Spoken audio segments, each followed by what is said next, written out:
Honourable high court వారు మాకు నిరంతరాయంగా 72 గంటల దీక్ష మరి ఇదివరకు ఎప్పుడు ఎవరికి కూడా మేము అలౌ చేయలేదు.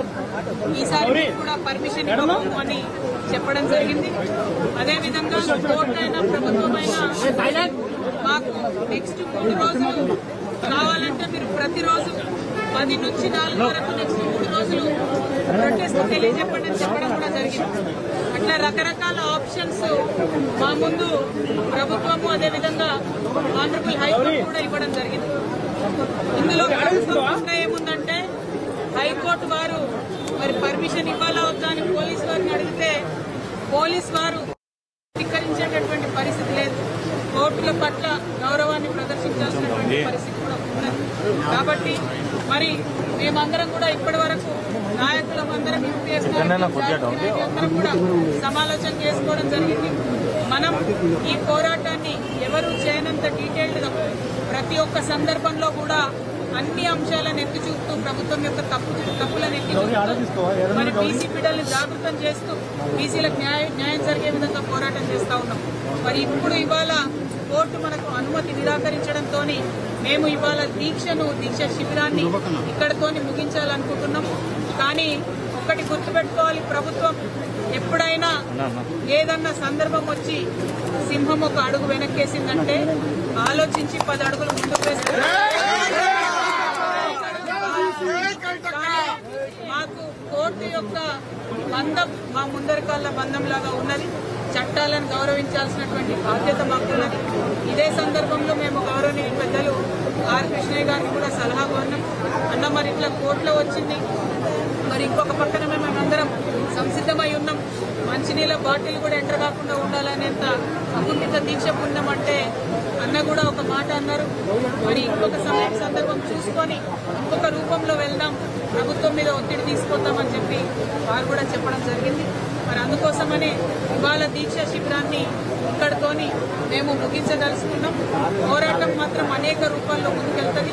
రేపు 5, 6, 7 తారీఖుల్లో కాంగ్రెస్ పెద్దలు ఢిల్లీలో కూర్చొని మరేందో ధర్నాలు చేస్తారని చెప్తున్నారు. మేము మళ్లీ మా డిమాండ్ను తెలియజేస్తా ఉన్నాం.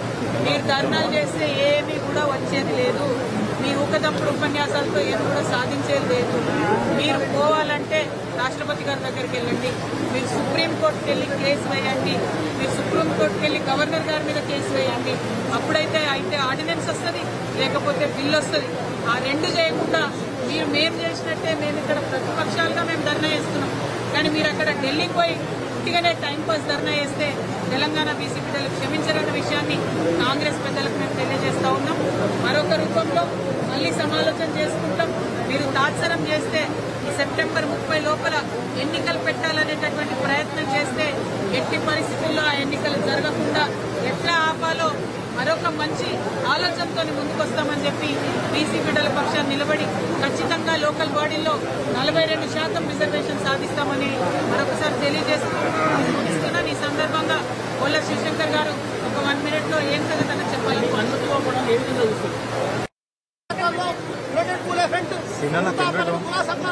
భాగస్వామ్యంతో ఈ రోజు సంఘటన ప్రారంభిస్తే ఈ పౌర దీక్ష చేస్తే మనం ఏదైతే మనం చెప్పుకోవడానికి కూడా ప్రభుత్వంలో కాంగ్రెస్ ప్రభుత్వం దీక్ష చేసుకోవచ్చు అని చెప్పింది. మరి ఇప్పటికి కూడా 72 గంటలు మహాత్మా గాంధీ చెప్పినట్టుగా మేము దీక్ష చేసినందుకు వస్తే 50% జనాభాని మాకు హక్కు రావాలి, మేము పాలించుకునే హక్కు రావాలి, ఆత్మగౌరవం కావాలని కొట్లాడేటువంటి అవకాశాలు కూడా ఇవ్వకపోవడం కూడా చాలా బాధేస్తుంది. ఇలాంటి విషయాల్లో కాంగ్రెస్ పార్టీ చెప్తున్నాం, చిత్తశుద్ధి ఉంటే మాకు పోరాడే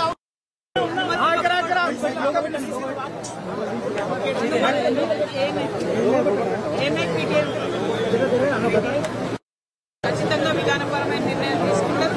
దానికోసం ఏదో 30 సార్లు వచ్చింది, 40 సార్లు వచ్చిందంటే 30 సార్లు కాకపోతే 600 పేజీలు 600 సార్లు కేసీఆర్ గారి పేరు వస్తారు. అయితే మాత్రం కేసీఆర్ గారు తప్పు చేసినట్టు కాదు.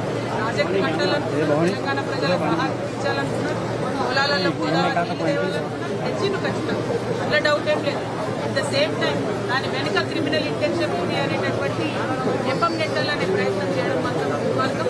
ఎందుకంటే సాంకేతిక అంశాలు ఎప్పుడైనా కూడా ఇంజనీరింగ్ సంస్థ ఉంటుంది, డిపార్ట్మెంట్ ఉంటుంది, కట్టినటువంటి ఏజెన్సీలు ఉంటారు. ఎందుకు మరి మెగా కృష్ణారెడ్డి గారికి పిలుపు లేకుండా ఎట్లా వస్తుందండి రిపోర్ట్? అసలు కట్టినటువంటి కాళేశ్వరం ప్రాజెక్టులో హైయెస్ట్ టెండర్స్ తీసుకున్నటువంటి వ్యక్తికి పిలుపు లేకుండా ఇలా కమిషన్ రిపోర్ట్ ఇస్తారు.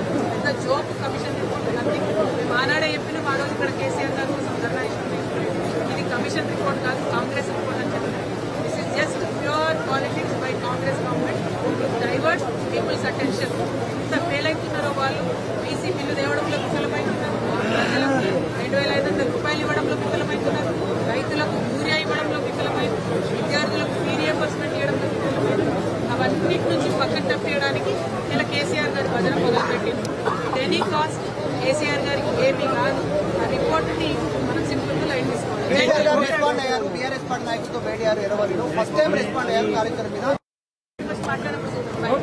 అదే నమ్ముతాం.